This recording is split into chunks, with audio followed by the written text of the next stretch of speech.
I'm Marianne Newsom, a licensed marriage and family therapist. And this is just a moment to talk about something that seems to be a root cause of most marital dissatisfaction. And that is a lack of Eros. Even when Eros is not the obvious cause. Often couples come in and one, and sometimes both, are complaining about a lack of Eros. That could be a lack of frequency of sex, that could be the quality of sex, that could be the quality of romantic feelings. It's all Eros, it's all erotic love.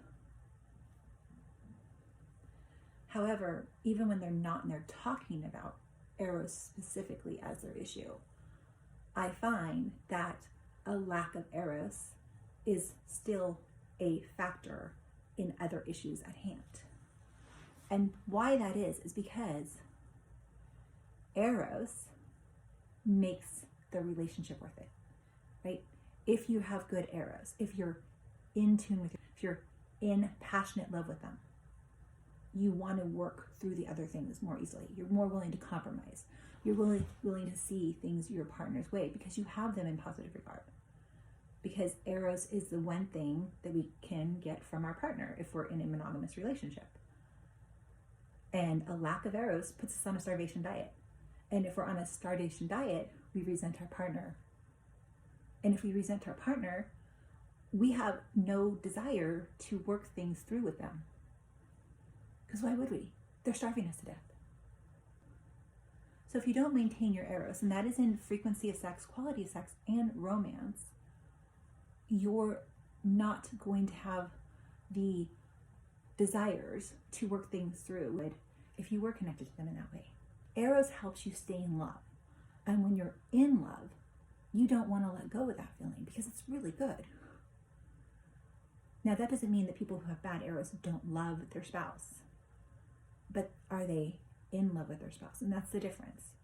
There's the feeling of like, whoa, I need this person. They're great. I crave this person, right? I don't want to be at odds with this person.